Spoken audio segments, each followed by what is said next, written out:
기도드리겠습니다. 사랑의 하나님, 오늘도 힘겹게 하루하루를 살아가는 당신의 자녀들을 기억하여 주시고, 하나님 이 어려운 세상을 하나님의 말씀을 붙잡고 살아갈 수 있도록 용기와 힘을 허락하여 주옵소서. 격려하여 주옵소서. 저희와 동행하여 주옵소서. 이 말씀을 통해서 하나님의 살아계심을 다시 한번 우리가 마음 깊이 느끼게 하여 주시고, 살아계신 하나님의 말씀이 우리의 삶을 지배하고 통치할 수 있도록 하나님 긍휼을 베풀어 주옵소서. 예수님의 이름 받들어 기도드립니다. 아멘. 마태복음 5장 3절 말씀입니다. 심령이 가난한 자는 복이 있나니 천국이 그들의 것이미요. 이것을 원어에 따라서 바르게 번역을 하면, 영이 가난한 자는 천국이 그들의 것이므로 복되도다 라고 해석할 수 있습니다. 영이라는 단어는 보이지 않지만 분명히 존재하는 힘, 그리고 모든 존재를 존재케 하는, 모든 생명체를 살아갈 수 있도록 하는 하나님의 능력, 기운, 숨결, 이런 것이라고 했습니다. 가난은 두려움으로 움츠려들고 위축되다라는 의미를 가진 프토코스라는 말입니다. 그러니 신적인 기원을 가진 우리의 정신이 두렵고 위축된다, 그런 사람을 영이 가난한 자라고 말할 수 있는 것이죠. 어떤 존재 앞에서 이 푸뉴마가 두렵고 위축될까요? 그것은 가장 완전하고 충만한 영적 존재 앞에서 두려움을 느끼게 되겠죠. 즉, 하나님 앞에서 두려움과 위축됨을 느끼는 것입니다. 그러니 심령이 가난한 자라는 것은 하나님을 만나고 하나님을 인식한 사람을 뜻하는 것이죠. 그들이 복된 것은 천국이 그들의 것이기 때문입니다. 왜냐하면 천국이라는 것은 나라, 장소의 개념이라기보다는 이 천국, 나라라고 번역된 이 단어 바실레이아는 원래 통치와 다스림, 지배를 뜻하는 말이기 때문입니다. 그래서 하늘의 다스림과 하늘의 통치가 그들의 것이다. 하나님을 만나기 전에는 땅의 통치 속에서 살아왔죠. 내 욕망과 탐욕과 이기적인 욕심과 이런 것들이 자신의 삶을 지배하고 통치해 왔습니다. 그러나 이제 영의 가난, 하나님을 대면하게 된 이 사람에게는 이제 말할 수 없는 그 경외감과 두려움으로 인해서 하나님의 선하시고 아름다운 뜻이 그의 삶을 지배하고 통치하게 되었기 때문에 복이 있다는 말씀이에요. 이 마카리오스, 복이란 단어도 우리가 생각하는 그런 좋고 물질적이고 이기적인 어떤 욕망을 채우는 그런 것이 아니라, 복이 뜻하는 내용은 세 가지가 있다고 했습니다. 첫째는 세상의 근심 걱정으로부터 멀어지는 것입니다. 자유하게 되는 것이죠. 세상의 근심 걱정은 돈과 권력과 욕망과 이런 것이죠. 두 번째는 신의 기쁨과 행복을 마카리오스라고 하죠. 그런데 신의 기쁨과 행복은 우리가 어떻게 알 수 있습니까? 예수 그리스도를 통해서 알 수가 있다. 그러니 두 번째 마카리오스의 뜻은 신의 기쁨과 행복을 알기 위해서 소통하고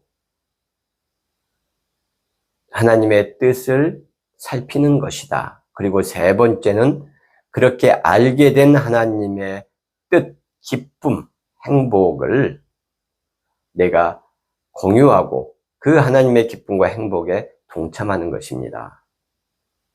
하나님의 기쁨과 뜻은 오직 인간을 구원하시고 하나님 창조 시에 우리에게 부여하셨던 하나님의 형상, 그 거룩한 형상을 회복하도록 하시는 것이 하나님의 유일한 기쁨이고 하나님의 온전하신 행복이죠. 그것을 성경은 끊임없이 이야기하고 있습니다. 우리는 모두 이 첫 번째 단계, 즉 하나님을 대면하고 하나님 앞에서 영적인, 정신적인 두려움과 위축됨을 느끼고 그렇게 하루하루를 살아가고 있죠.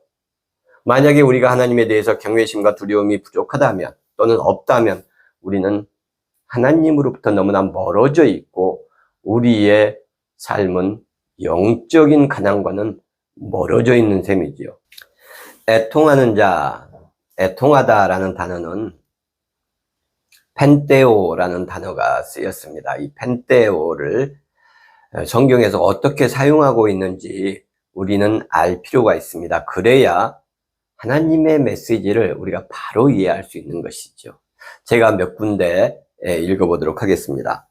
혼인집 손님들이 신랑과 함께 있을 동안에 슬퍼할 수 있느냐? 슬퍼하다. 여기서 펜테오가 쓰였어요.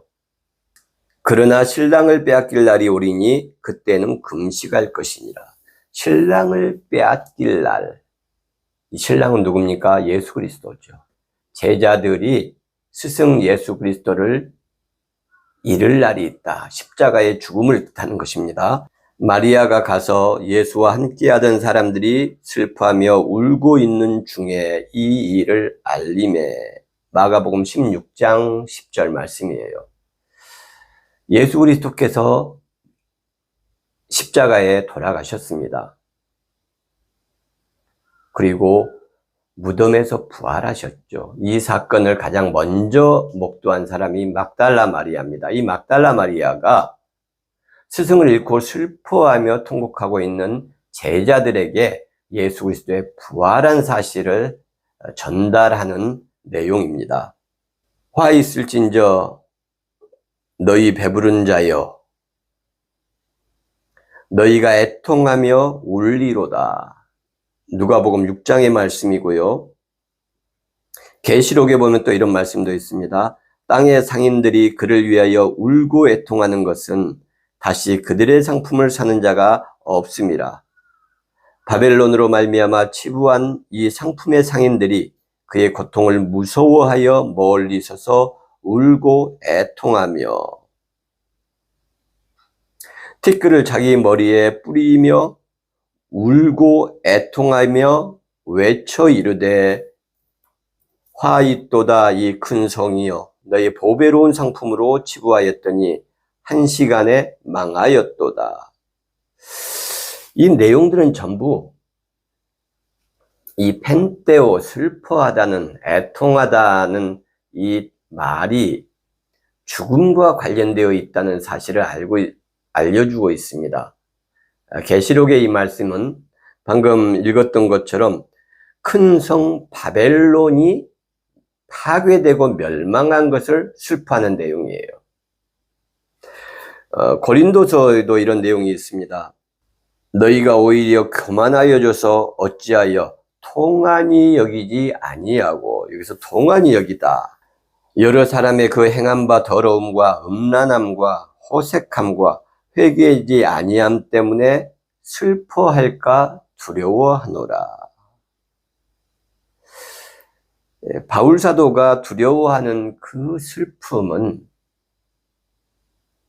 고린도 교인들이 예수 그리스도의 죽음과 십자가의 희생 앞에서 두려움을 느끼지 못하는 것을 슬퍼하고 애통해야 한다는 뜻이에요. 죽음과 관련된 슬픔과 애통, 성도들, 신앙인들이 마땅히 예수 그리스도 앞에서 애통해야 한다는 의미죠.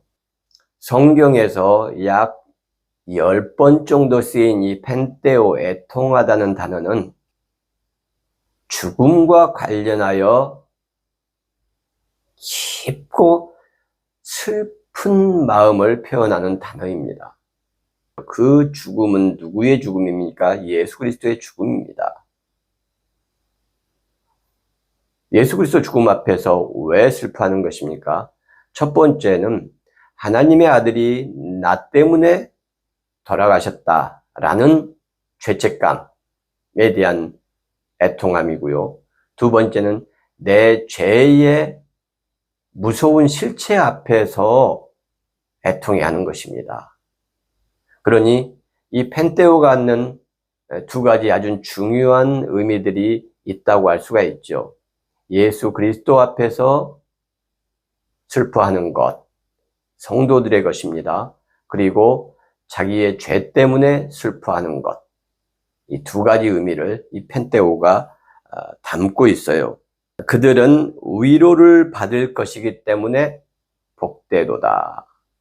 그래서 위로하다라는 말은 파라칼레오라는 헬라어가 쓰였습니다. 이 파라는 곁으로라는 뜻이고 칼레오는 부르다라는 뜻이에요. 그래서 이 파라칼레오는 초대하다, 또 위로하다, 격려하다 이런 뜻이 있습니다. 성령, 요한복음에서 보혜사라는 단어로 이 성령을 표현하는데 그때 성령을 헬라어로 파라클레토스라고 이야기합니다. 곁으로 부르시는 분 또는 곁으로 부르셔서 위로하시는 분, 곁으로 부르셔서 격려하시고 용기를 주시는 분, 그분이 파라클레토스라는 거예요.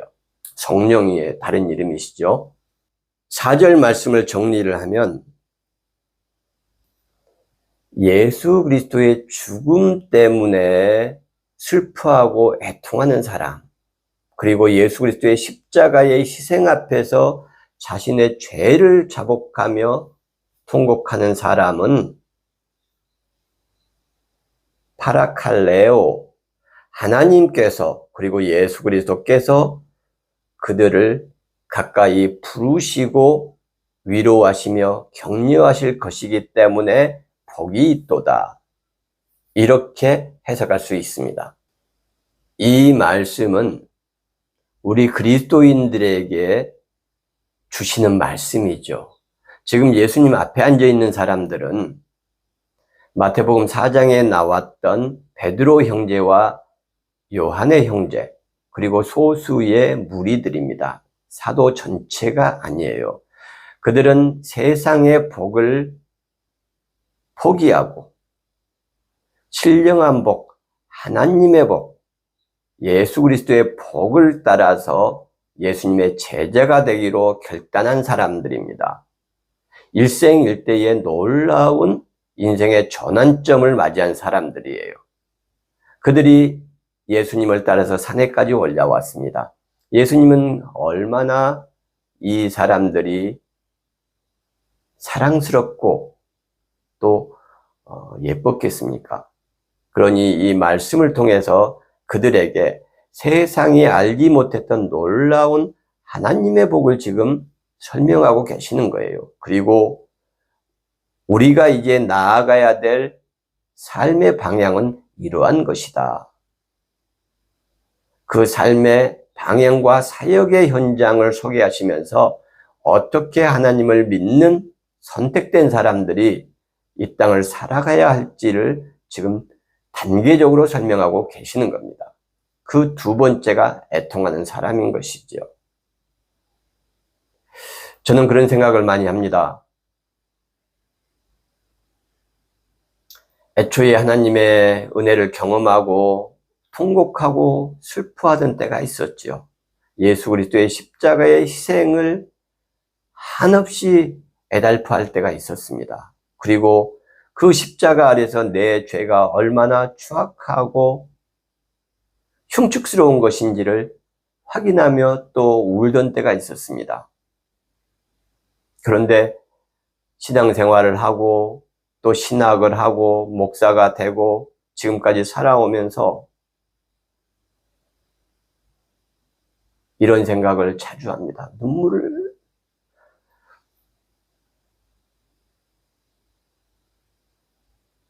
예수 그리스도의 십자가 앞에서 내가 눈물을 상실했다.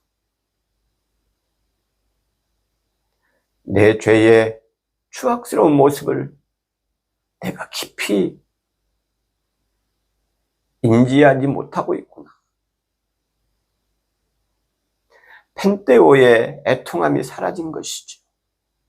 이 말은 첫 복에 의하면 하나님의 실존 앞에서 내 존재의 두려움을 느끼지 못하고 있다는 이야기죠. 교만해졌다는 이야기입니다. 믿음이 떨어졌다는 이야기입니다.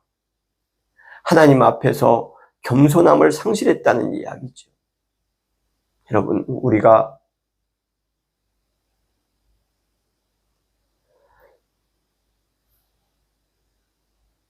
하나님의 자녀로 이 땅을 살아가고 있습니다. 예수 그리스도의 제자라는 정체성을 가지고 우리가 하루하루를 살아가고 있어요. 그러나 나의 삶이 믿지 않는 세상 사람들에 비해서 무엇이 나은가? 그들보다 더 하나님을 기뻐하고 예수 그리스도의 뜻에 맞는 삶을 살고 있는가 하는 의심이 들 때가 정말 많습니다. 힘드시죠? 어려움이 있습니다. 그러나 우리가 기억해야 될 것은 주님께서는 여전히 우리를 따뜻한 사랑의 눈으로 보시면서 오늘 이 말씀을 주시고 계시는 것이죠. 너희가 비록 부족하고 첫사랑을 상실했으나 그러나 여전히 너희는 내 자녀들이고 내 제자들이다. 그래서 가까이 부르시고 우리를 위로하시고 격려하시며 또 하루하루를 하나님의 자녀로 예수 그리스도의 제자로 살아갈 수 있도록 용기와 힘을 주시는 겁니다. 여러분, 세상을 사는 것은 결코 만만치 않습니다. 그러나 우리가 늘 잊지 말고 되새겨야 될 것은 우리는 하나님의 자녀라는 사실입니다. 나와 내 가족만 잘 먹고 잘 사는 것으로 우리는 만족할 수 없습니다. 타인의 얼굴에서 내 이웃의 모습에서 예수 그리스도의 얼굴을 발견하지 못하는 사람은 하나님의 자녀라고 볼 수 없습니다. 예수 그리스도의 십자가의 희생을 기억하면서 그 앞에서 펜테오의 눈물을 흘리지 않는 사람은 떨림과 두려움으로 내 자신의 신앙을 되돌아봐야 할 것입니다. 하나님 우리를 정죄하기 위해서 이 말씀을 주신 것이 아닙니다. 우리를 격려하고 파라칼레오 하기 위해서, 위로하시고 격려하시기 위해서 이 말씀을 주신 거예요. 용기를 가지시고 힘을 내시고 우리가 비록 시간과 공간 안에 갇혀서 또 탐욕과 욕망에 무릎 꿇을 때가 많지만 그러나 하나님의 자녀라는 사실을 기억하며 오늘 하루하루를 살아가면 좋겠습니다.